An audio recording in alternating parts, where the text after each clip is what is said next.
Chapter 61 5 Minutes by Hydesgrain. Tiny two-headed amber lion, Malia cried out in shock. Tiny! Both Jason and Greg shouted. The red-furred lion with flames enveloping its mane was at least 3 meters high without considering its neck or heads. While it bent down to spit out flames, Malia formed a thick wall of water to defend against the flames. Jason had to think for a moment before he remembered the tiny two-headed lion. It was already a magical beast and it looked like Malia was about to use up her whole mana pool to defend against a single usage of flames as the water wall was slowly being evaporated. Malia sweated heavily and it looked like she was on her limit as the flames suddenly stopped. The two-headed lion stopped spitting out flames and looked through the hole if its prey was already dead, only to see a small golden-eyed youth taking out a pistol, shooting at it. But the youth's speed was way too slow for the lion and it closed its eyelid to prevent any injuries to its eyes. FK, Jason cursed and he lamented his speed, but his move gave Greg enough time to pull out a mana grade 2 Desert Eagle, mana, equipped with armor-piercing bullets. When the tiny two-headed amber lion opened its eye again, it was greeted by a batch of bullets, instantly piercing its eye. Unfortunately, the bullets missed the lion's brain, but one head was severely injured, which was very fortunate, considering their situation. Right at the moment, the two-headed lion was about to spit out another batch of flames. Malia cried out with a few fragmentation grenades in her hand. She was sweating heavily and not a single speck of mana was left inside her. Considering the ways to injure the tiny two-headed amber lion, she could only think of the fragmentation grenades she had, as they didn't need mana to detonate. Jason was frightened and almost peed his pants as he looked at the bunch of grenades flying through the hole between the lions' heads where they exploded, causing a loud stir within the shopping street. While the injured head was severed, the other head was now spiked with metal alloy fragments and the tiny two-headed amber lion cried out in pain. There was only one problem. Because of the explosion, the gate was almost completely demolished and the two holes made by the lion's flames were their smallest problem.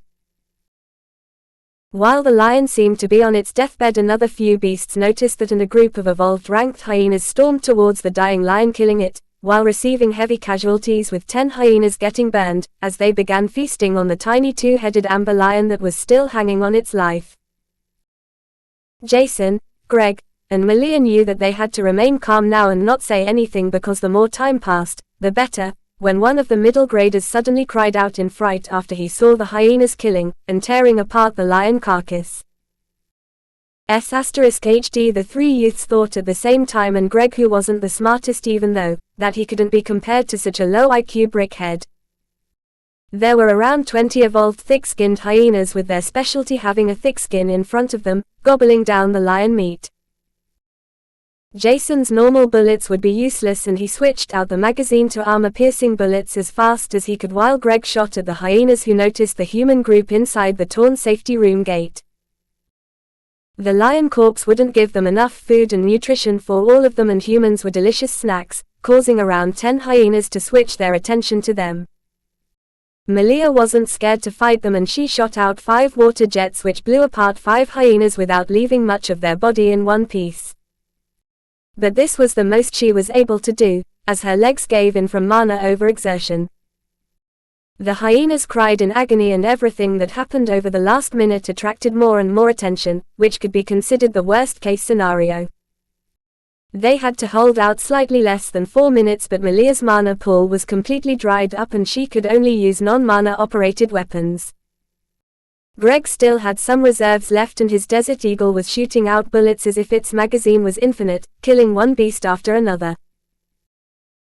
More and more beasts were gathering close to the lion's corpse and Jason could see its core, which radiated loads of mana with liquid floating around the inside of the mana core, causing batches of beasts to gather nearby the magical ranked lion corpse. But fortunately, these beasts were preying on each other, observing the situation, waiting for the first beast to approach the lion's mana core. Once the first beast approached the core, the others would follow suit. Instead of attacking the humans, Jason hoped that they would rather prey on each other in order to obtain the magical ranked corpse to improve their strength instead of them. A minute full of tension passed and Jason could swear that he smelled something fishy, when he turned around to see that there was a small puddle forming below an embarrassed girl. Throwing out a towel from his storage device, Jason decided to ignore their situation as he looked through the torn gate once again. Nothing happened in the meantime, but the beasts slowly began to understand that time was running out as they felt powerful humans approaching them slowly. When the first beast finally began to approach the magical beast core, the long-awaited massacre among them began. Hyenas, wolves, bisons, lizards, horses, snakes, bufflewumps, foxes and so on tried to catch the magical ranked beast core, but not a single one was able to get it, because each beast obstructed one another, which also happened within the same race. Everyone inside the safety room was overjoyed and the tension from the people in the background eased slightly, while the three youths were still completely on guard, attentively looking outside. 2 minutes passed and it wouldn't be long until their rescue would come, but suddenly the beasts decided to ignore each other and to rush to the beast core. While one beast after another was hunted down, a few were thrown away by brute force, and unfortunately for everyone, there was an unblemished beast that was thrown directly into the already torn gate, blowing away Jason, Greg and Malia. Greg's desert eagle was pushed out of his hand and now a tall stepwind wolf was on top of the torn gate that laid on the youths, while their backs hurt from the impact they received. Jason still had his pistol close to him, but it would be useless against the stepwind wolf, which was an unblemished ranked beast. Only the torn gate was between the wolf and them. Malia couldn't do anything because of her not-existent mana reserves, and moving alone was already extremely difficult. While Jason and Greg had nothing to defend themselves, Jason felt pain in his leg, and he knew he was injured, but the pain caused him to stay awake. While the stepwind wolf shook its head around and groaned in pain, Jason looked around searching for the desert eagle, activating his mana eyes. And a moment later, Jason saw the desert eagle next to Malia, who completely lost her composure as the stepwind wolf's head came closer and closer to her with bloodlust filling its eyes. She tried to use her physical strength to push away the torn gate with the wolf on it, but it was useless as her energy was drained to the last drop. Right at the moment when the stepwind wolf's mouth was above her face ready to kill Malia by biting off her head, she closed her eyes in fright. A loud bang caused her eardrums to vibrate violently and liquid streaming on her face. "I'm not dead," Malia wondered, and his whole body was shaking in fright. Opening her eyes, she saw the stepwind wolf, with a large hole in its head and the light in its eyes diminishing slowly. Turning to the right, she was Jason with Greg's desert eagle in his hand, smiling dryly with his ashen face that was completely drained from mana before he groaned in pain. F****ng heavy. Malia was still scared and powerless, but she and Greg pushed away from the torn gate, only to see that soldiers arrived at the shopping street. Jason saw this and tried to get up. His left leg was injured, and it seemed as if a sharp part from the torn gate had penetrated into it. By pushing away the torn gate, the wound teared up even more and it was difficult to walk without feeling pain, but Malia looked worse because of her overuse of mana and including traumatizing situation she was in. A few seconds ago, she looked like a zombie that feasted on humans, with the wolf's blood splattered on her face. When everyone got up, Greg looked like he was the most uninjured of the three of them, and he was already able to smile naively when he picked up the remaining parts of the tiny, two-headed amber lion. Chapter 62 Aftermath by Hydesgrain. When Jason and Malia left the store supporting each other, Jason felt a draft next to him. Gabriella and Mark appeared in front of Malia, scanning her from head to toe. "Oh, my baby. Are you fine? Does it hurt somewhere? Drink this healing reagent and let me take a look." Gabriella was extremely worried and Malia tried to calm down her mother, while Jason felt like an extra. He walked away because he didn't want to interrupt them while he dragged his injured leg with him. His body was still filled with adrenaline and his heart thumped loudly when he helped Greg to pick up the beast corpses they killed. It was a common rule that the hunters had the right on their prey's corpse and whoever snatched it would be treated as immoral. This was not a law, but most people would stick to this rule. However, there are always desperate people trying to gain some extra credits because of the debt or ignorance. Jason's leg ached a lot and he decided to drink a grade 1 healing reagent, but it was still kinda painful. When they were almost finished collecting the tiny two-headed amber lion's body parts, Greg saw Jason's leg for the first time and his eyes widened. A shocked expression was apparent on his face. Jason, are you fine? You're sure that you won't bleed to death? Let's go to Mom, she can heal you. Quote. I'm fine, Jason said when a sudden pain caused him to grit his teeth. His sight blurred and his legs gave in, darkness enveloping him. Jason. Mom. Gabriella was still worried about her daughter when she heard Greg's voice. Turning around, she saw Greg holding up a blood-drained Jason with a large amount of blood below him, creating a small puddle. Oh no! Gabriella cried out, and she appeared next to Jason while a tiny plant with thick but smooth vines appeared on her left hand. Sprouting its smooth vines around Jason's leg, a calming sensation spread through them, and one could smell a herbal aroma spreading from the vines. If Jason's mana eyes were activated, he would be able to see healing magic for his first time. Gabriella's first soul bond was a plant-type evolved ranked beast with a strong healing ability, which was rarely seen. But the effect wasn't strong enough for Jason to regain his lost blood, and she took out 2 different types of bottles. Right pointing arrow peak grade 2 healing reagent to prevent Jason from losing more blood and regaining some vigor.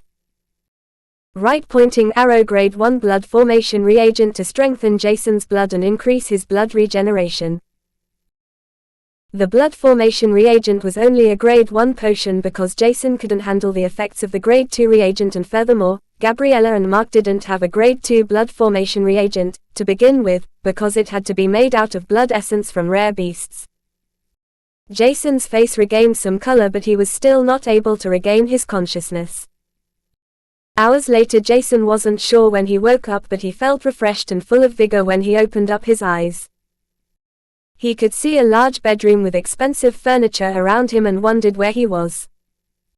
Sitting up, Jason straightened his back, and he felt still slightly exhausted when Artemis appeared in front of him within the familiar white magic circle. Crying out with worry and joy, she threw herself in his embrace. The whole beast tide, Jason forced her to stay within the soul world, and she was extremely worried about him the whole time, but she would hinder Jason more than helping him during the beast tide, which frustrated her. Artemis could feel that Jason's injury was fully healed, but she was still slightly worried about his well-being. Jason wanted to stay up while holding Artemis, but he felt that his left leg felt slightly numb and was more difficult to move when he remembered his leg injury. Pulling down his pants, he saw that there wasn't even a scab where he was previously injured, which wondered him. There was also no pain anymore, but the numb feeling was still uncomfortable. Jason dragged himself out of the room and he entered the living room, where he was greeted by the Flays. He was happy to see them fine, and even Malia looked completely fine without the wolf blood on her face. Apparently, only Jason was seriously injured by the gate and pierced by a sharp part of the torn gate. If Malia or Greg were hit by the sharp part of the gate, they wouldn't be as seriously injured as Jason, because their physique was much tougher and more resistant than Jason's, but that wasn't exceptionally hard to accomplish. Even if Jason felt much stronger than 2 months ago, his strength was still at the bottom of the chain and almost everything could kill him. Mark heard Jason as first, and he looked at him, asking, "Hey little one, are you fine?" Before he unwillingly added, "You did a good job, thank you for saving my precious daughter." Malia had told her parents what happened, and both were grateful for Jason. Mark wasn't especially fond of Jason, but he made extra points with his action today. Gabriella, Greg, and Malia stood up simultaneously and surrounded Jason, asking him about his injury, if it hurt, if he felt extremely numb, tired, and so on. Jason answered the questions and sat down with Artemis still in his arm, when he asked the question he was the most curious about. How bad is the situation in Jiro City? Why did the beast tide occur, and how many casualties did we suffer? Quote. Jason wasn't a pessimist or optimist, and facts spoke more words than anything else, but he hoped that the situation in Jiro wasn't as bad as he imagined when the beast tide occurred. Mark opened the news and read the statistics before he answered Jason, overall the beast tide was mainly made up by evolved and unblemished beasts while a few hundred magical beasts appeared. The worst however was the appearance of a small guardian beast Minotaur tribe. They tore down the city wall and devastated the outer districts and we could only stall them. Not a single one of them were killed and they entered the noble district without caring about our attacks. Even though a few of our Grandmagus attacked them, the Minotaur's innate magic resistance is exceptional and they pushed us back with their physical strength. Fortunately for us and Jiro City was that rather than doing a killing spree, they retreated after getting back what once belonged to them. It was only then when two of the berserk Minotaurs calmed down and left without looking back. If you want to know the answer to why this beast tide occurred, this should be relatively easy when you know the characteristics of beasts. There are only two ways to cause a relative intelligent race, Minotaurs to be precise, at the Guardian rank to go into its berserk mode where it loses almost all reasonings. 1. Mana overdraft. 2. Upcoming annihilation. 3. Cub abduction. In my opinion, it's the third reason and one of the nobles in Jiro City probably stole a cub that was taken back by the Minotaur tribe. It is already extremely fortunate for these nobles to be still alive but the ones who had to pay the price were the citizens of Jiro City. More than 1 million deaths are already noted, and there are still many more missing. About the situation in Jiro City.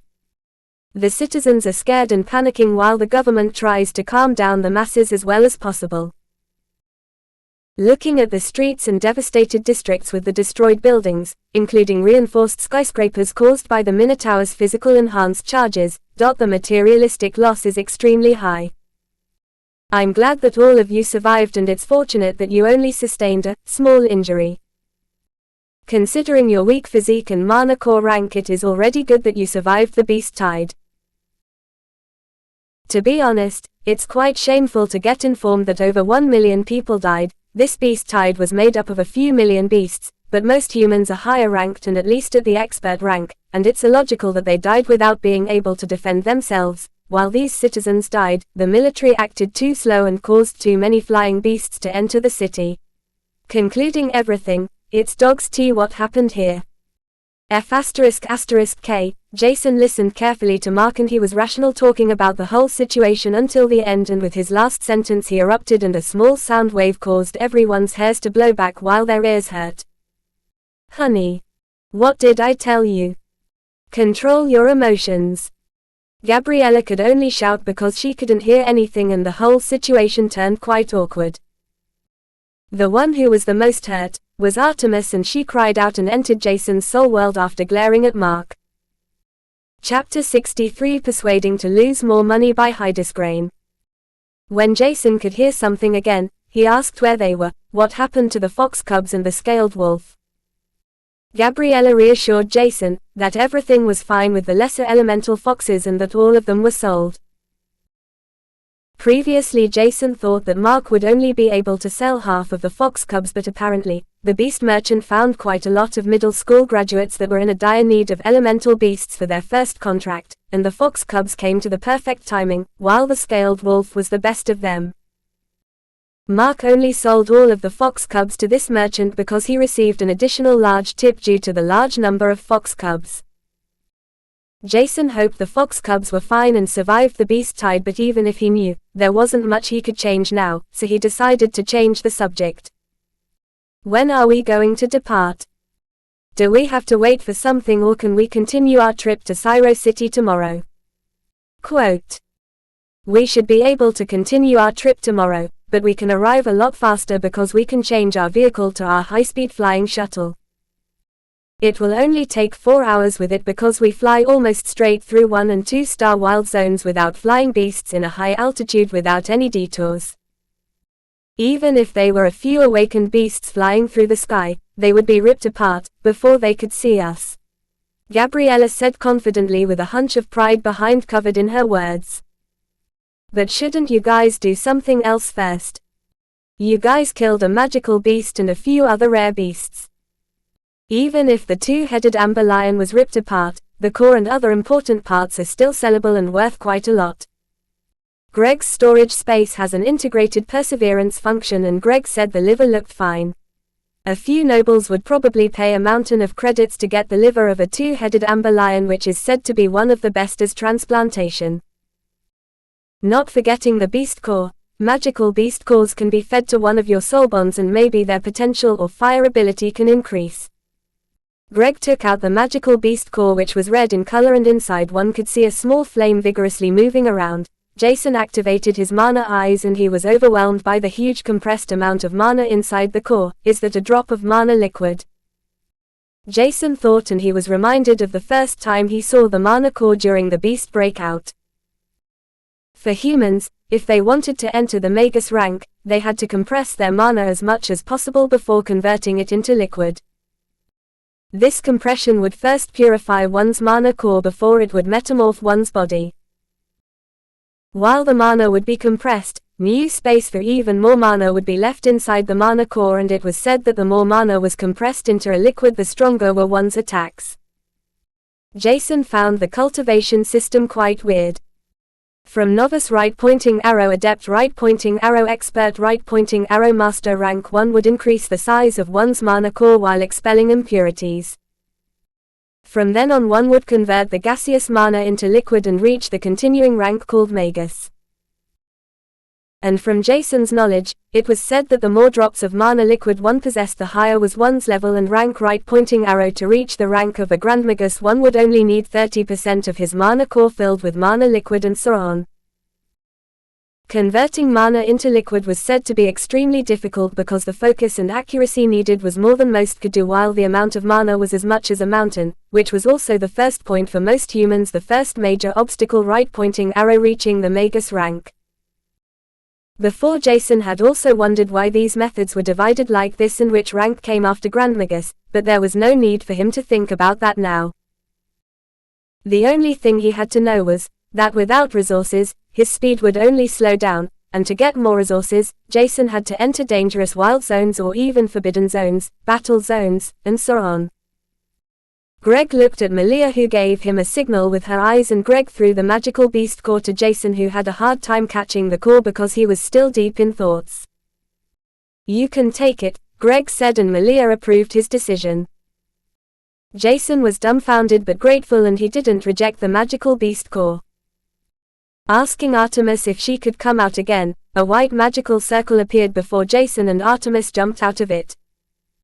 Jason thought she would immediately jump to the magical beast core, but the complete opposite happened when she distanced herself from the core with disapproval in her face. "Do you not like this core?" Quote. "This was weird. Didn't Artemis love mana the most? This magical ranked beast core had much more mana inside than a small mana stone, but why did she back off?" A weird kind of feeling was transmitted to his mind, and Jason immediately understood.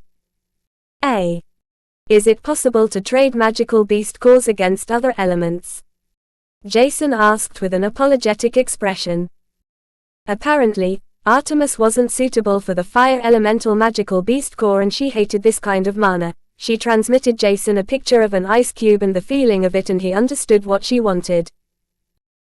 That's possible, but a fire magical beast core is one of the most common types, and if you want to trade it with a different elemental type, you have to add at least the difference of the wanted core. But it's more likely that you have to add quite a sum because rare cores are worth quite a lot. Mark was the first to answer, but the answer was satisfying and one could see Jason frowning slightly. "What core do you need?" "Maybe we can help somehow. We killed a few magical beasts today and maybe the core you need is among them," Gabriella answered, and hope flickered in Jason's eyes when he nodded with his head subconsciously. Right now Jason felt really shameful, but if he could get an ice elemental beast core, maybe Artemis would even be able to evolve, who knows? Jason thought, already thinking far ahead of the future before he calmed down. "Is among the magical beasts an ice elemental beast?" Jason asked with a small ray of hope. They were close to an ice magical zone, and the chances that a magical beast with an ice affinity invaded the city were not small, but beasts with an ice affinity were much rarer than one with a fire affinity, so Jason wasn't sure. "I think there was a fierce glacier bear among the beasts we." "Really? Can we maybe trade the cores? I'll definitely pay the difference or more once I have the credits." "Please." Jason tried his best to make puppy eyes and Gabriella laughed while Mark sighed, "There is no need for you to pay the difference. The Ice Elemental Beast Core is a thank you for saving our daughter," Mark said. If a greedy person gifted something, it meant he loves his daughter dearly, and Jason smiled at Mark before he gave them the Fire Elemental Beast Core. "Even if I saved Malia, I was also rescued in return.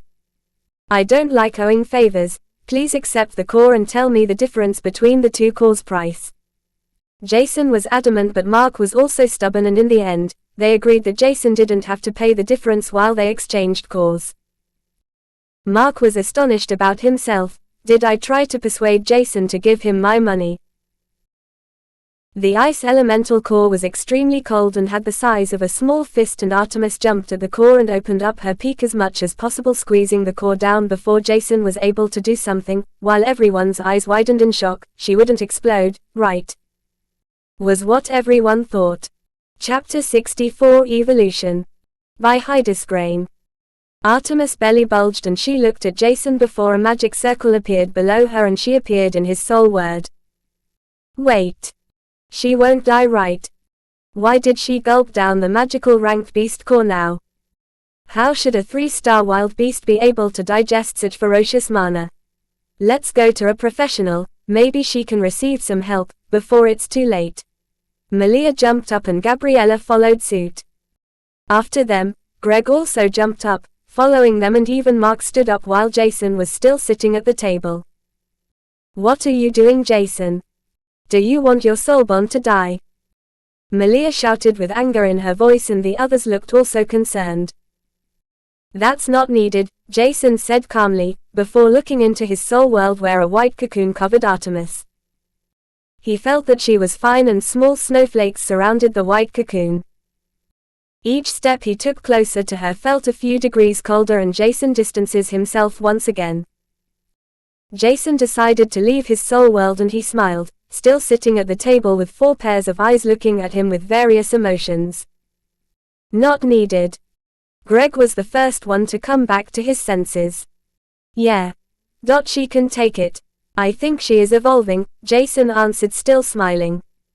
There were a few facts leading Jason to his conclusion. First, Artemis was wrapped in white shining light. Right pointing arrow, every evolving beast did that. Second, she gulped down a magical beast mana core which provided thousands of times the mana Artemis would need to survive and strengthening herself. Right pointing arrow, a certain amount of mana is needed to force an evolution in the beast's genes without destroying her. Right pointing arrow, Jason thought that Artemis could digest as much mana as she wanted. Third, Artemis' cocoon was releasing a terrifying force while cold drafts and snowflakes surrounded it. Right pointing arrow, some evolutions caused the creation of an elemental affinity seed. Everyone was flabbergasted. Just like that, Jason's soulbond evolved. His wild beast could withstand such devastating and vigorous mana without causing pain to either soulbond or contractor. "What the hell is your soulbond's mutation?" Malia was the first to ask the obvious question which nobody could answer, not even Jason, and he lifted his arms with a helpless gesture. "I honestly don't know, but apparently she can digest as much mana as she wants to. And to add on, I can't figure out her potential at all. Even my gut feeling is telling me that something is going on. This wasn't the case with each beast I caught, and also not the case when I told Greg to pick his soulbond. It was better to be safe than dead or betrayed, so Jason told only what he was supposed to." Jason didn't know that the Flay did already roughly know about his eyes' capabilities, while Gabriella and Mark already talked to each other about Jason's mana eyes and what exactly they were. There were many unique things about Jason, and now Artemis was added to the collection. Special, mana eyes, unique soul, weak soul energy, and unique, mutated snowflake owl.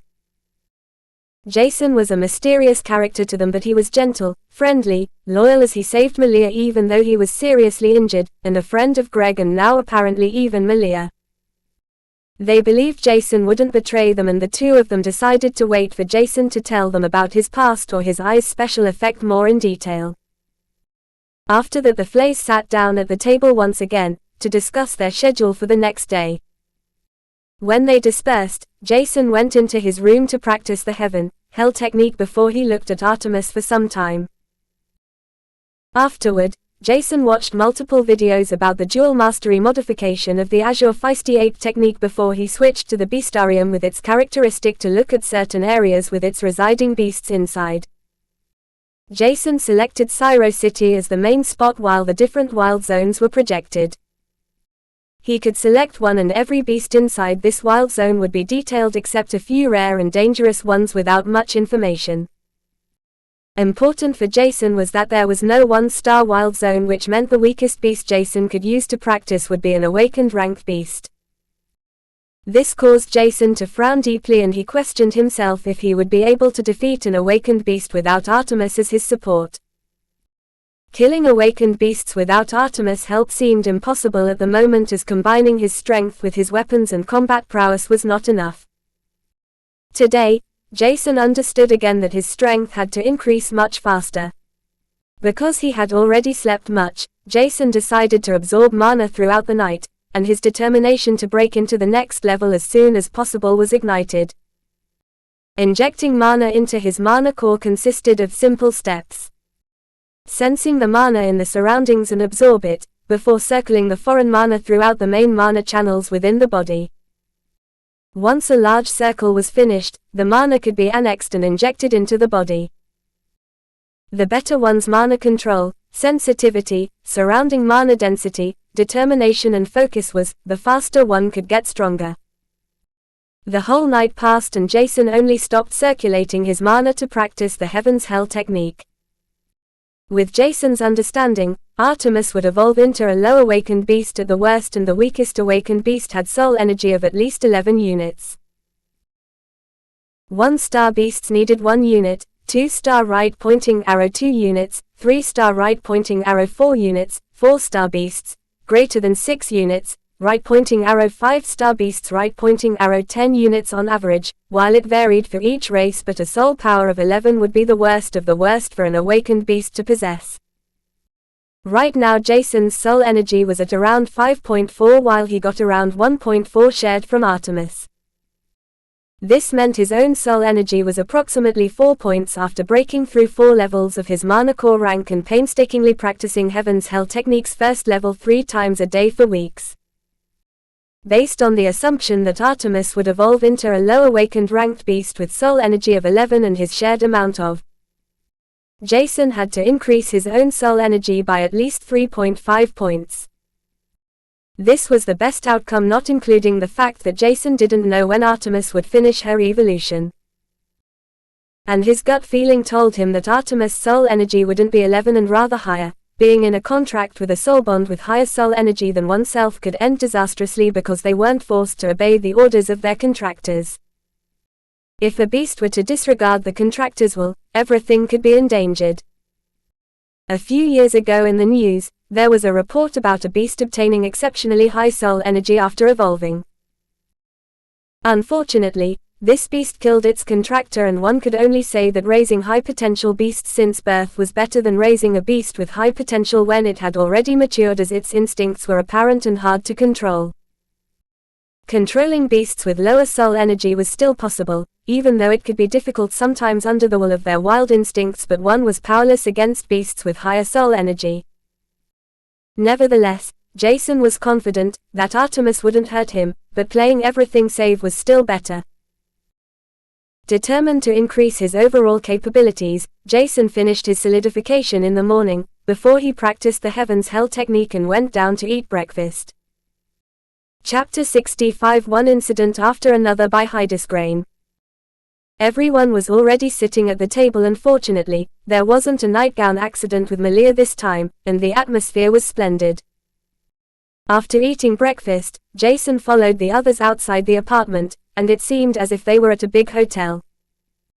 Jason didn't have the desire to look where he was the day before, and only now did he notice that they were on a high floor of a skyscraper. They entered a glass elevator and Jason could see the demolished streets and buildings far away. Opening his quantum bracelet's holographic screen, he accessed the news about Jiro City and the death list that seemed to be endless long. 1,553,356 deaths and less than 1 million injured humans. Jero City had around 40 million citizens and was thus one of the biggest B-grade cities on *, while only Cairo and Bengal City were larger as A-grade city. Cairo City had around 80 to 90 million citizens while Bengal City had around 75 million citizens. The capital of * Island was Cairo, and this was also where the most prestigious schools were situated. While many schools were in Cairo City, which was also called the City of Rivalry by many, because not only the students had a deep sense of competition to reach the higher class ranking in order to gain more resources, rather the schools had a fierce rivalry against each other. While the Vanguard School was seen as one of the Big Three schools with its 6 affiliated schools, it wasn't the biggest school among the Big Three and also not the strongest, but balancing in between these factors. What made up the Vanguard School was its foundation, which was deep and full of theoretical knowledge that was imprinted in the student's mind. Their motto was, "Knowledge is power," but unfortunately for Jason was, that his knowledge wasn't that powerful and he could only curse in his mind about such a stupid motto. Many humans died over the last 24 hours and Jason felt sad about the incident, but this was also one of the reasons his ambition to reach a higher Mana Corps rank was only getting firmer.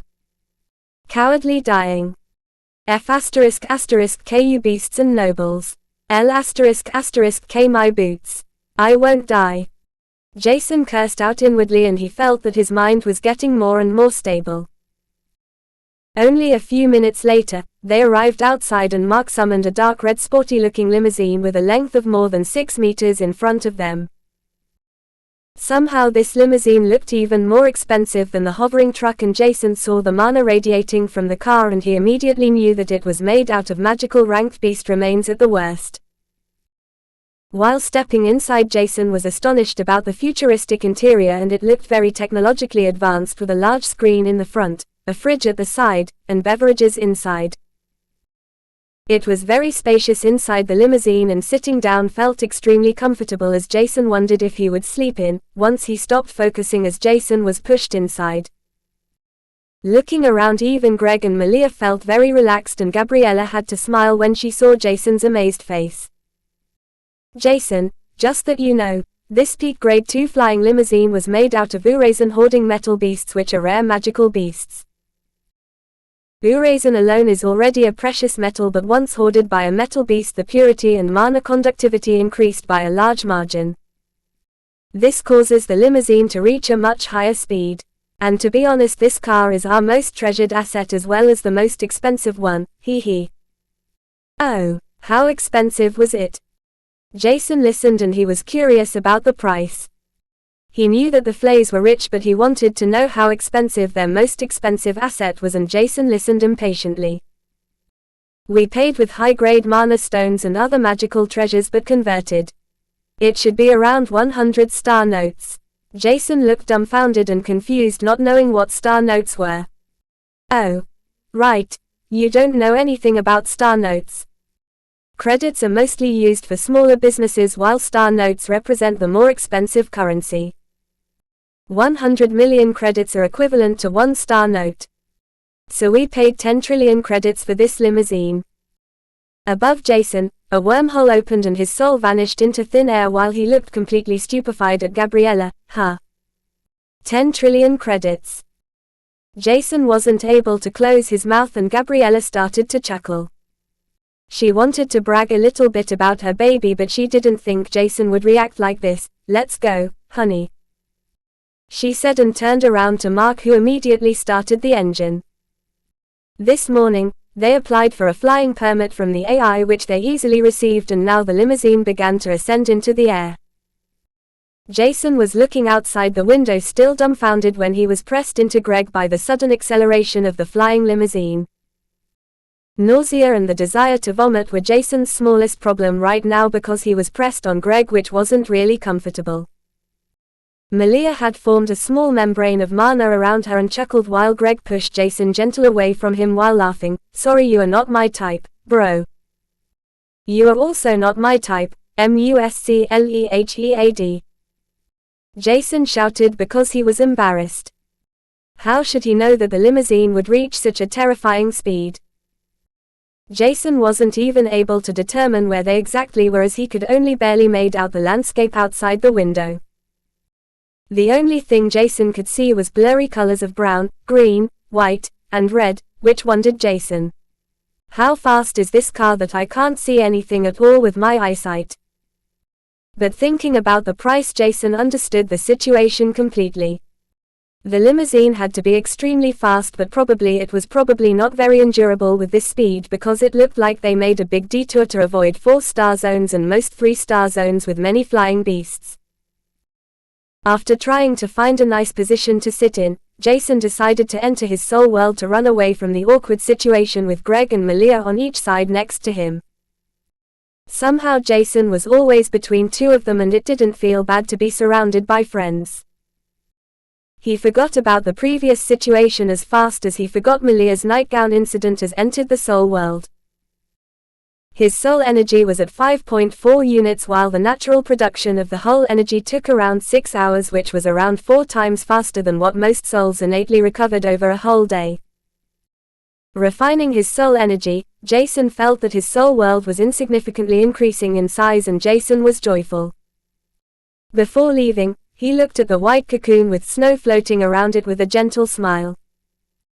Outside the soul world, Jason noticed something blue flying in his direction before he could figure out the situation he was in. While he was inside the soul world, the limousine made a generous curve which caused Greg and Jason, which both entered the soul world, to get pressed into Malia, who was also in her soul world. Malia noticed something pressing on her chest, and the first thing she saw was a black-haired youth with closed eyes, while her stupid brother was pressing Jason even more on her chest. Turning red out of shame and anger, 2 balls of water appeared. While one was big, the other one was slightly smaller.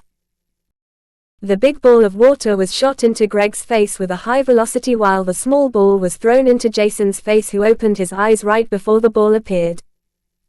Jason only noticed his position was inappropriate before he was hit by the water ball. Ah!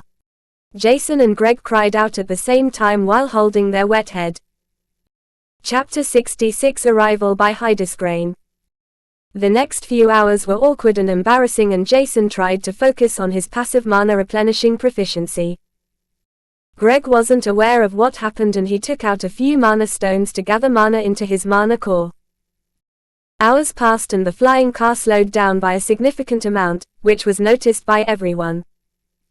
Looking out of the window, a terrifying huge dome appeared surrounding a wall that was at least 400 meters high. Jason couldn't see the radiating mana from it as it was still too far away, but he didn't think the materials used to build such a glamorous white silver shining wall could be of a low grade. The materials would have to be at least able to defend against strength-type magical beasts, more probably guardian-ranked beasts. Nobody could afford to slack off within a city with at least 80 million citizens, and once their car entered the dome, various requests were demanded. Everything was quickly finished by Mark because they were nobles and Jason was registered as one of their employees, making everything less difficult for Jason to enter the city.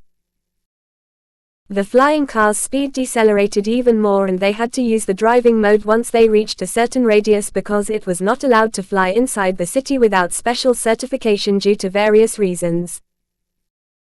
It was not only shocking for Jason to see the gigantic size of Syro City that was more than double the size of Jiro City, but every district looked more luxurious than the districts inside the C-grade city he previously lived in.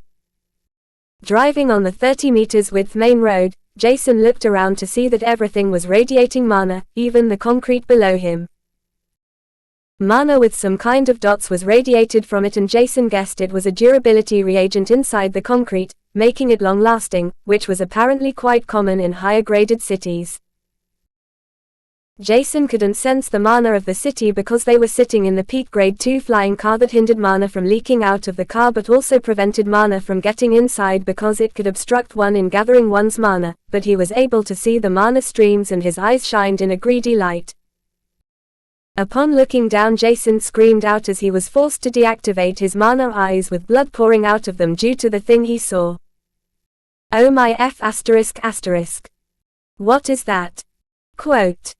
What's wrong, Jason? Are you not feeling well? Malia and Greg asked while coming closer, and Gabriella, who heard Jason's scream and the question, turned around in astonishment. Can you see the natural mana vein below the city, Jason? She asked, not hiding her shock. Natural mana vein. Jason wiped away the bloody tears and looked at Gabriella confused. Yes, Syros City is the capital of Asterix City mainly because it was built on a natural mana vein which empowers the high-grade mana dome.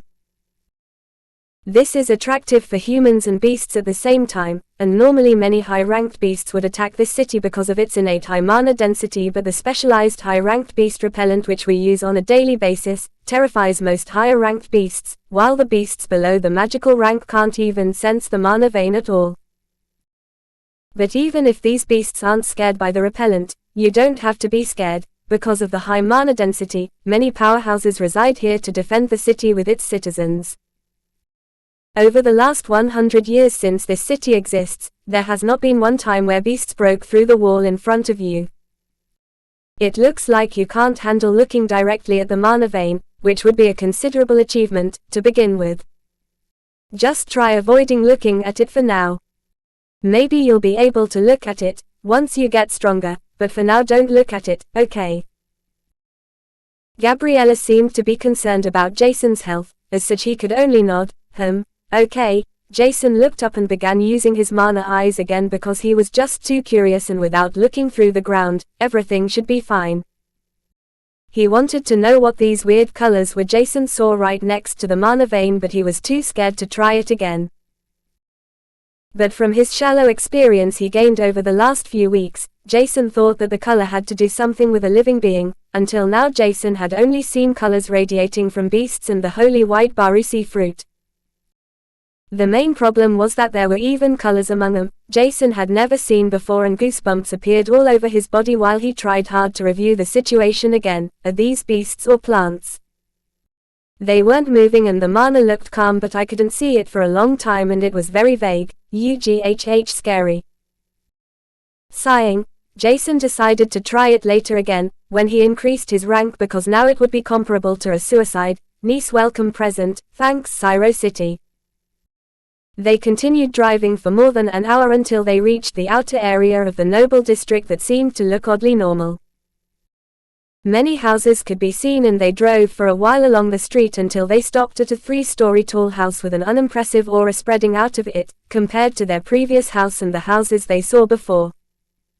The front yard was around 300 square meters large, while the interior looked exquisite but not exactly impressive. One could say this house was perfectly fit for a family of 5 with soul bonds because the backyard was 2,000 square meters large with a big pond, combat area, and enough space for soul bonds to graze. There was also a large tree spending shadow for one, and Jason immediately fell in love with this house. He didn't like the previous Flay's mansion, but this house looked like a real home to him, without wasting too much space. Greg was also in the backyard and a large transparent circle appeared in front of him with black outlines and a red hue spreading out of it. Suddenly a 2-meter-tall dark brown bull with 2 thick and vicious-looking long horns curved to the front appeared within, before charged to the green patch with loud steps. It looks unimpressive, writes. Haha, if it wasn't for the professional potential test I probably would be thinking you were a fraud, Greg said, laughing lightly, but Jason could see something hidden deep in his eyes as he wondered what happened. Well, luckily you believed me. Now you only have to find a way to evolve Taurus and everyone is happy, right buddy? Jason smiled brightly and looked at the smiling Greg. There weren't many words needed between them, but there was something which annoyed him for quite some time since he got to know that the weakest wild zone in his surrounding had 2 stars. Greg, can you somehow help me increase my combat prowess? Maybe I need another martial art technique or just someone to train with, but I don't know how to increase my proficiency with the Dual Master modification, the Azure Feisty 8 technique. Greg understood what Jason meant and gave him the signal to follow him. Jason wasn't sure what was going on, but he followed Greg without saying a word. They entered the small area designated for combat training and Greg got into position without changing his clothes or saying anything at all. Before Jason could even say anything, Greg announced, "Ready. 3, 2, 1 go.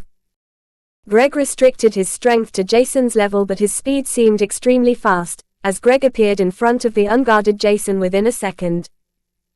Evading Greg's straight punch with a jump to the side, Jason struggled to stay up fast enough when Greg's kick into his stomach blew him away. Greg distanced himself from Jason again and stated emotionless, "Stand up." Jason stood up while lamenting in his mind. How can someone change his attitude so fast?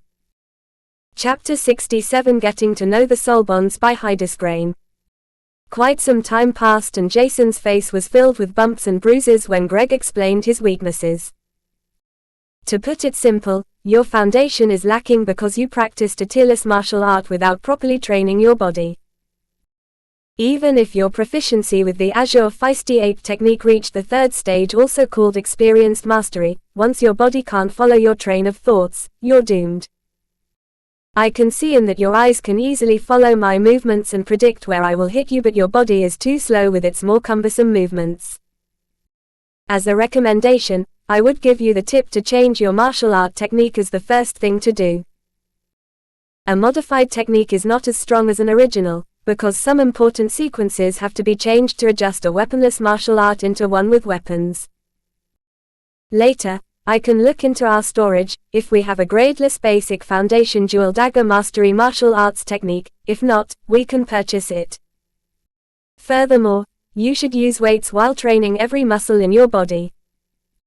Try to maximize your workout, it may save your life later.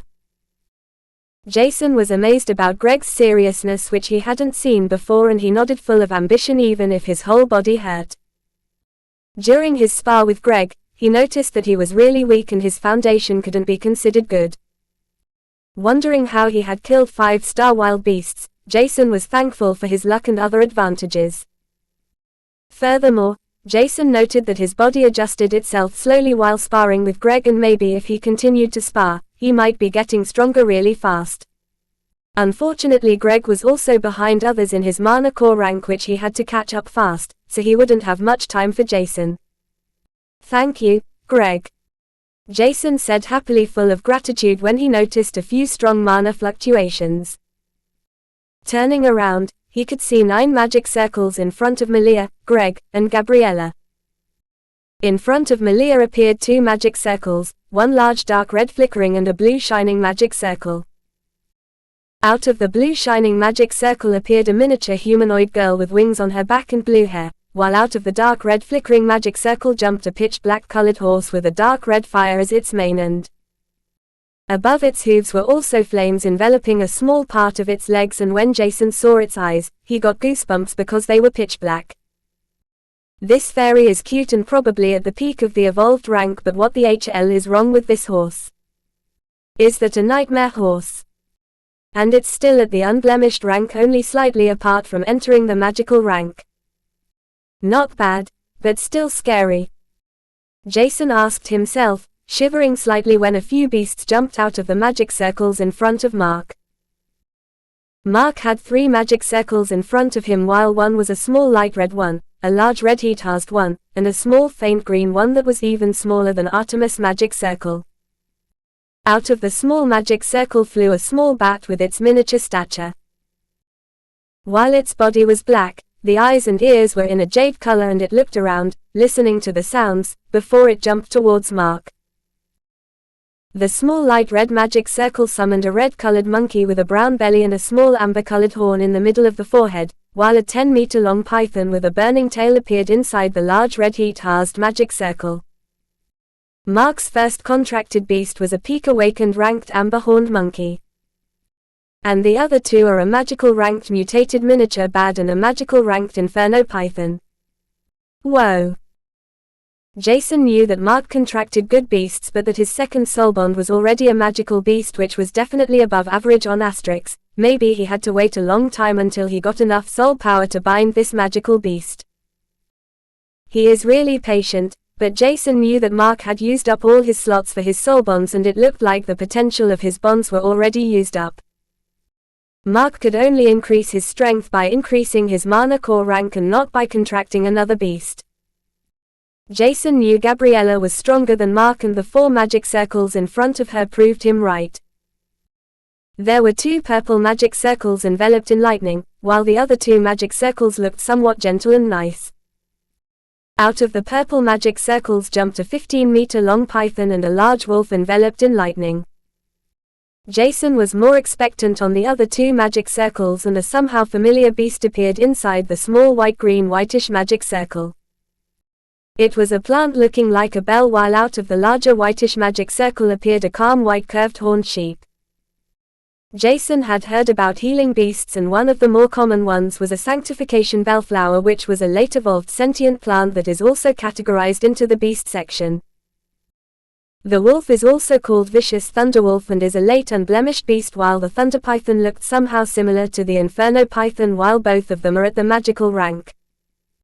But Jason had not heard anything about the sheep he could see, but he knew that Gabriella had an affinity to only 2 elements, healing and thunder.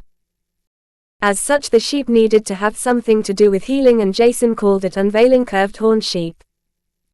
It looked like this sheep had even the strongest mana core rank, and it was most probably at the peak of the magical rank. While looking at the beasts appearing out of the magic circles and strolling around, Jason concluded one thing: Malia's soul power was extremely huge, that she could form a bond with a peak evolved beast as her first contract, which was even a fairy. This was extremely rare, because not only a fairy rare, but also very willful with a high soul energy and great affinity. Furthermore, it could even reach the unblemished rank according to the color radiating from it. After that, she contracted a second soul beast, which was the Nightmare Horse in front of him. A Nightmare Horse is a magical ranked beast, and it needed a ton of soul energy to control. Jason was amazed to see Malia having 2 strong soul bond at her age. He wasn't sure how many bonds she could form or how many elements she had as affinity, but water and fire were 100% among them, as he already saw the transmuted mana within her. Jason continued his conclusion with Mark and Gabriella. Mark's soul had the affinity of fire with 2 beasts, and maybe a physical soul with 1 beast, which was the miniature jade bat. Either this was the case, or Mark's second affinity had something to do with sound, but Jason had never heard of something like that, so he thought it might be a double soul awakening with small-sized souls. Gabriella had space for 4 soul bonds and the affinity for thunder and healing that were both rare, while a healing ability was one of the rarest abilities and highly demanded in hospitals, prestigious schools with many combat injuries, and hunting groups even more so. Mark and Gabriella's soul bonds looked like they were all at their racial limit, and Jason wondered if there was a chance for them to evolve, as his mana eyes didn't seem to work properly since he thought about his purification theory. The only thing Jason knew was that the radiating color he saw was equivalent or even better than the newest potential tests developed by the best scientists. Online there were millions of threads about methods to force evolution for beasts, and Jason had also heard about occupations called beast developers, or also called beast creators, because they could force to evolve into a superior race with the right solution and ratio of magical ingredients, materials. These beast creators had some restrictions while evolving beasts, but it was still possible for them to force an evolution while the beast had to stay within its tested potential. Beast creators were humans that knew a lot about beasts and the possible evolution paths. Someone might say it is easy to know about all that, but rather than that, it is extremely difficult to know which magical materials are needed to cause an evolution in addition to the ratio in order to prevent damaging the beast temporary or even permanent. After evaluating a beast's potential, these creators would have to pick a suitable evolution path that was within its potential range. Concocting a special reagent with the researched magical ingredients could increase the chance for a beast to evolve, but there were not many known recipes, and only experimenting with beasts could provide more information. For these experiments, many beasts would be needed, and it was easier for low-ranked beasts to be experimented with than high-ranked beasts. This was also the reason for the increased price for low-ranked beasts with high potential, as some of them would be used by the government to test certain evolution reagents. These beasts creators had to work within the range of a beast's potential, and there was still not a single public known case where a beast broke into a higher rank without having the required potential. Jason tried to do his own research about these things, but his access was limited to only a few online threads which didn't need a special rank for access. Looking at the family's overall soul awakenings, Jason was amazed. Greg and Malia seemed to have much better soul awakenings than their parents, but even theirs should be at 2 or 3 stars, which is a good amount above average. Each soul bond was happy to be outside, and they ran around, played with each other or annoyed one another, and everyone was happy looking at them. Chapter 68 Jewel by Hydesgrain. It was dinner time and the soul bonds got the various kinds of mana-based food. Jason had to wait for the others to finish feeding their soul bonds. As such, he entered his soul world to practice the Heaven's Hell technique diligently like every day. After he finished, the others were also done and the soul bonds stayed outside except the amber-horned monkey that also liked to stay by Mark's side. Eating a delicious meal inside, Jason was deep in thought about what martial arts technique he should look for. Furthermore, he was pondering if he was even able to access a better one than the commonly known ones. Jason sighed, and he didn't notice that Greg was telling his family about Jason's problem with his martial art technique, or rather with his non-existent basic knowledge about fighting, except his natural traits like his good eyesight, reaction speed, and comprehension ability. Greg praised these traits, but he was also strict with his lacking ability and fundamental holes Jason had to fill. If Jason knew more about the basics, he would be able to use many kinds of movements in combination with each other, rather than following the simple sequences from the Azure Feisty Ape technique. The main problem was that Jason's Azure Feisty Ape technique was commonly used for close combat without weapons, while he looked for the modified version which lacked many important things. This caused the potential of the technique to be stuck at the experienced mastery, which was its limit, and Jason didn't know that at all. He was frustrated that his comprehension was becoming worse and worse because he couldn't improve his proficiency of the modified Azure Feisty Ape technique while he already reached the possible limits of it. Gabriella and Mark had all kinds of tierless foundational weapon mastery techniques bought before their kids were born because they wanted to be prepared for their tutelage. But somehow it was useless in the end because Malia wasn't using any weapons and managed to attack with her exquisite control over the fire and water affinity she gained, while Greg was relying on his physique and crude moves, rather than any elegant technique. They lamented about that for a long time as they purchased these techniques for a fortune, but now it seems to come in handy. Gabriella looked into her large spatial storage when she threw out one book after another. In the beginning, Jason didn't notice that books appeared on the table, but once a small mountain was formed in front of him, he was immediately distracted from his thoughts and looked up.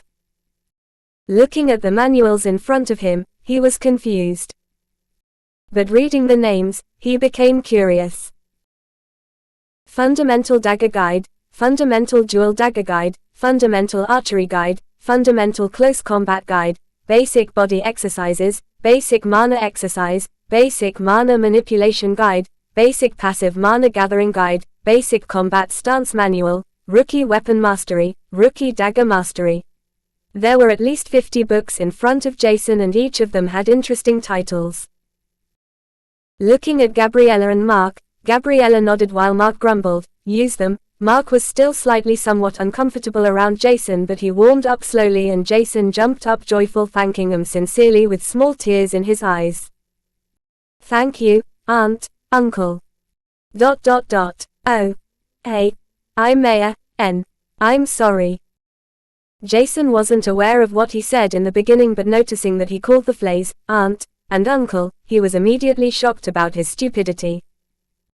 In this era, it was inappropriate to call someone uncle or aunt without being blood relatives, related by marriage or adopted, and it was seen as very rude by most people. Even if Jason could only think that it was rude because it was impolite and seen as an even more intimate way to call someone than by one's first name. More important was that Jason had never called anyone intimately, except his mother, as he began cursing himself.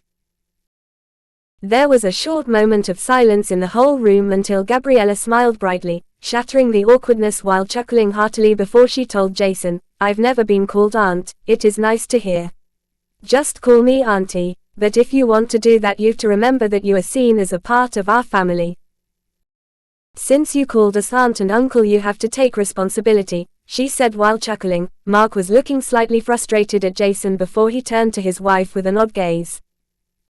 Can't I also decide something important like that? I'm also a part of this family. But Mark could only think that when Greg jumped up and hugged Jason. Ha ha ha ha, I always wanted to have a younger brother. You are now my younger brother whether you like it or not. Even Malia, who was still sitting, smiled brightly, showing him a peace sign as acknowledgement, while the only positive thing Mark could think of was, at least he won't pursue my precious princess. Ha ha. A few tears poured down Jason's cheek and Gabriella got up with a tissue to wipe them away. After she finished, she turned serious and ordered, now that you are a part of our family, even without a proper bond, you have certain responsibilities. School will start in 9 days and your foundation seems to be unstable. Today your task is to read through every manual on the table and to imprint them into your mind as well as possible. Until the end of the week, you have to know the smallest details of these manuals. Decide on which weapon you want to master as your main weapon and we'll focus on this weapon to train you properly. We will prepare a workout for you and enough nutrition so you won't be able to excuse yourself by slacking off. I heard you are intelligent and your theoretical exam was pretty good. That's nice, but in Cryo City it is slightly different. The tested questions were shallow and there were no questions that asked profound knowledge about worldly matters or even a single more in-depth question. Listening to Gabriella, Jason found it exciting to get a tight schedule because he was slightly at a loss. It wasn't exactly healthy to gather mana for 24/7, only eating and practicing the Heaven's Hell technique is an exception. Previously Jason didn't know what to do in the remaining 7+ days, because he was too weak to enter the 2-star Wild Zone alone and unable to improve his martial arts skill. With the books in front of him, Jason knew what he should do. Storing them inside his bracelet, he activated its special feature to scan them and display them at his holographic screen. Jason almost forgot to thank the Flays once again as he was too excited to read these 50 books, even if he knew that it was hard to archive. Gabriella smiled at the youth who ran out of the house into the backyard, while Mark opened his holographic screen. I'll plan his workout, he said. Malia and Greg looked at each other and wondered if Jason would be able to read through all 50 books today, as each book had at least 50+ sites with difficult technical language. Only a few minutes later, Jason came back inside with a confused expression, bombarding the Flays with questions, and Malia decided to help Jason out while she would read her own manuals. Greg would be bored alone, so he decided to read through the advanced theories of the mana breakout, which was the most boring subject in his opinion. The three of them leaned on a thick tree inside its shadow and silently read their book. During the following week, Jason found that practicing the painful Heaven's Hell technique was one of the most relaxing things he could ever do, as the pain he received from injecting soul energy treads into his soul world core lessened by a large margin. His soul energy was getting more and more stable, while the circulation of it was much easier due to the removed impurities. With Malia's help, Jason imprinted the knowledge about all foundational and basic books into his mind as well as possible, but it was still very difficult. His head ached almost all the time during the last week because of all the highly technical language inside them, but it was still extremely practical. It was a tough decision, but Jason decided to learn dual mastery of daggers as his main weapon for the moment because he was the most proficient with them right now, as his combat experience was solely from fighting with daggers as main weapon. That didn't mean he neglected to practice knife throwing and archery training, rather than that, it was balanced out. While he trained them for half an hour each day, his training with the daggers was around 2 hours long. But that wasn't even the hardest part through the last week, because the most exhausting thing Jason did was the high-intensity workout prepared by Mark, which allowed every muscle group in his body to be trained and tempered. He didn't even know that some of these muscle groups existed until he had to train them. The main problem with that was, however, that there was not really much time given for Jason or his muscles to relax and regain strength. Doing the workout twice a day was too much under normal circumstances, as it was recommended to be only done one time in 2 days because the muscles had to take a rest in normal cases. Eating high nutrition food and medical baths increased the benefits of working out and decreases the chances of cramps and tearing muscles. This caused his small stature and feeble build to gain a lot of muscles, and his weak body without fat turned into a more healthy state with the appearance of some muscles all over his body. Luckily, Jason didn't look like Greg, and his body structure seemed to be more lean to the athletic shape. He also grew a few centimeters, as eating very nutritious food caused his neglected growing body to absorb the energy like Artemis, with gluttony and unrestrained. If Jason had to estimate his growth, he was probably around 1.67 plus meters tall, and the small amount of baby fat in his face was burnt away, leaving an almost chiseled face behind. Greg was envious of his looks, which he showed obviously by beating him up during their spars. Their fights couldn't be considered long, but they were intense for Jason, and he noticed huge improvements in his overall combat prowess while he got better in evading Greg's attacks each day passing. Sometimes, Jason was even able to attack Greg, but these attacks were always blocked and Jason was left behind with many bruises. His whole day was scheduled by Gabriella, who he called Auntie Gab sometimes because she liked it. This, however, didn't change the cruelty in her timetable. Right pointing arrow 5 a.m. Waking up. Right pointing arrow breakfast. Right pointing arrow 3 hours mana gathering. Right pointing arrow 8 a.m. Stamina training high intensity workout. Right pointing arrow 9 a.m. Reading time including martial art technique manuals for 3 hours. Right pointing arrow lunch. Right pointing arrow sparring with Greg ~~ 30 minutes. Right pointing arrow picking out flaws and training dagger master. Right pointing arrow practicing dual dagger mastery 2 hours. Right pointing arrow knife throwing and archery 1 hour. Right pointing arrow 5 p.m. second high intensity workout. Right pointing arrow 6 p.m. medical bath. Right pointing arrow dinner. Right pointing arrow time for himself to increase his knowledge, flaws, practice Heaven's Hell technique or gather more mana, optional. Overall, this schedule looked really nice for Jason, but he had to squeeze in 2 additional times to practice the Heaven's Hell technique, which made his schedule really complicated and annoying, but the results Jason could see were obvious. His soul energy increased to 6.2 while his physique was now truly at the 6th novice rank. Previously his physical capabilities were at the 6th novice rank while Jason's true strength was far below, but now it was entirely different. In addition to that, his mana control increased consistently because the high intensity workout included subconscious training and also an accurate control over mana due to certain exercises with the use of it. Jason also felt that his combat prowess increased by a lot, and at the end of the week, he was even able to fight Greg for a few minutes before he was pushed to the ground. Taking into account that Greg trained martial art techniques for a few years and Jason only for a few weeks, this was an exciting achievement for him, but it hurt Greg's pride a lot as he thought of himself as an extremely good fighter. In the end, it caused Greg's determination to soar higher, and his motivation to get stronger heightened because he felt that Jason was catching up too fast, even if he was still at the 5th novice rank. Jason's mana increased by a lot and his mana core was slowly getting stronger. It would only be a matter of time before he would reach the 6th novice rank, and Jason felt this wasn't too far away. He was expectant for the following week, and only the weekend was left for him to increase his strength as much as possible. There were many positive things Jason could think of, but rather than being too excited, he was concerned if he would stain the floor's reputation with his weak strength. This was why Jason gave 150%, and each day ended with him falling into a deep slumber due to exhaustion. One thing Jason could be extremely proud of was the vast increase in his knowledge. Absorbing the content of each book inside his mind, Jason wondered how far his capabilities could go on. One could say that his memories and reading ability worked together perfectly fine, which allowed him to learn everything faster and easier than others. Gabriella told him that with each increase in level and rank, the body would change overall, which included his brain.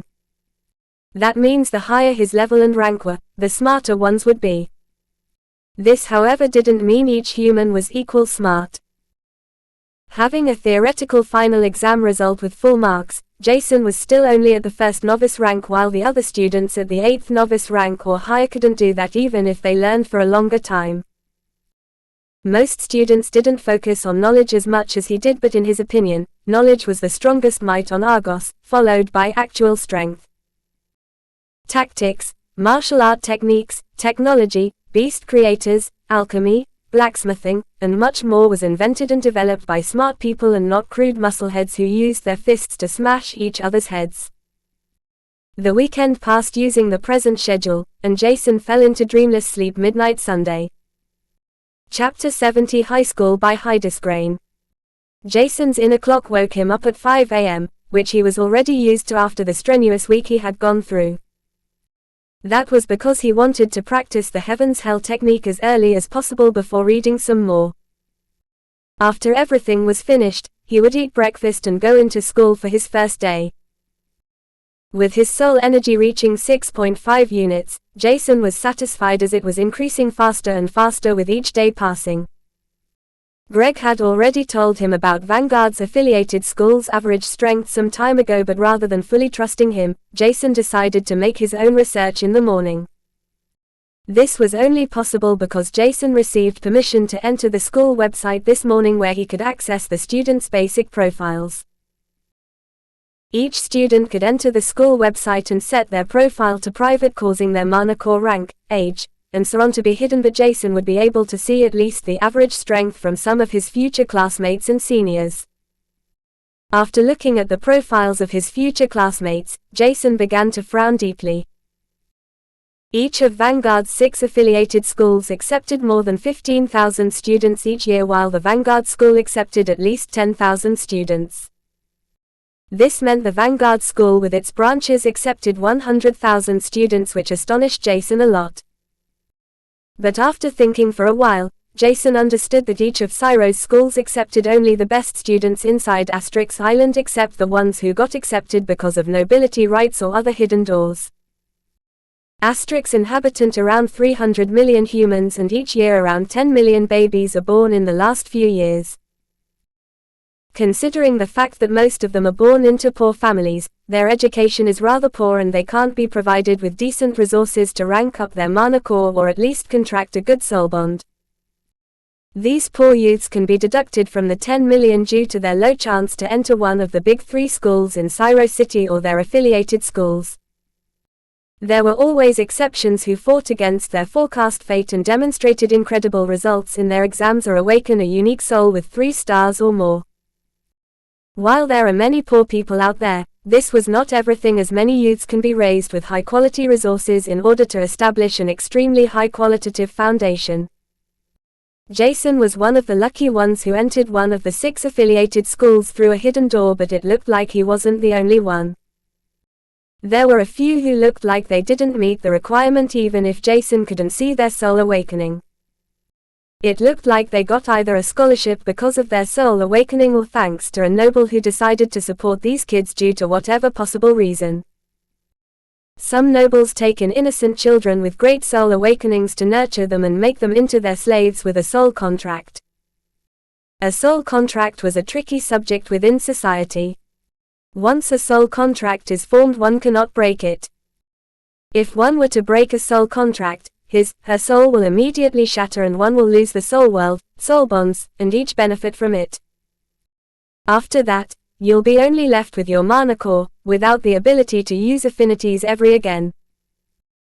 It would be fortunate if one is able to defeat a beast on the same rank as them, because the gap between beast and human strength increases once higher ranks are reached. Only soul bonds could shorten these gaps partially. With the amplification from soul bonds and the shared affinity, mankind was barely able to fight these beasts head-on. Only due to the soul awakening and soul bonds, humanity could survive their whole annihilation more than 300 years ago. Nevertheless, Jason was still lamenting, these hidden door students had stronger cultivation than him, even though the gap was not that much apart from him. He continued to look through the profiles, trying to find someone at his combat power. After skipping through a few hundred or maybe over 1,000 profiles later, Jason concluded that the average strength was at the 4th or 5th adept rank, which was the intermediate stage for the adept rank, without anyone weaker than him. There were still many adepts at the beginner stage, but somehow they were admitted into the 6th affiliated school, which was thick underlined by the school forum. At the adept rank, 1st to 3rd level is the beginner stage, 4th to 6th the intermediate stage, and 7th to 9th the advanced stage, which would continue for the following ranks like beginner expert, intermediate expert, and so on, while the smaller hurdles were called 1st expert rank, 2nd expert rank, and so on. While most students were at the intermediate adept rank, Jason was still at the 5th novice rank, even if he was infinitely close to the 6th novice rank. This gap was extremely big, and Jason wondered if someone would try to bully him because of that. He was determined to endure it for the time being because he was sure that there was no way for him to beat intermediate adept ranks with the addition of their soul bond's shared strength. This frustrated him, and Jason pondered if he should use the holy white Barusi fruit for himself or not, which he disregarded after some thought. Looking at the clock, he noticed that it was already 6:30 a.m. and Jason jumped out of the bed to make a wake-up workout for 20 minutes. After that, Jason went into the bathroom to take a shower before he changed into his new prescribed school uniform, which consisted of a white shirt, a dark blue blazer, a black tie, and dark blue trousers.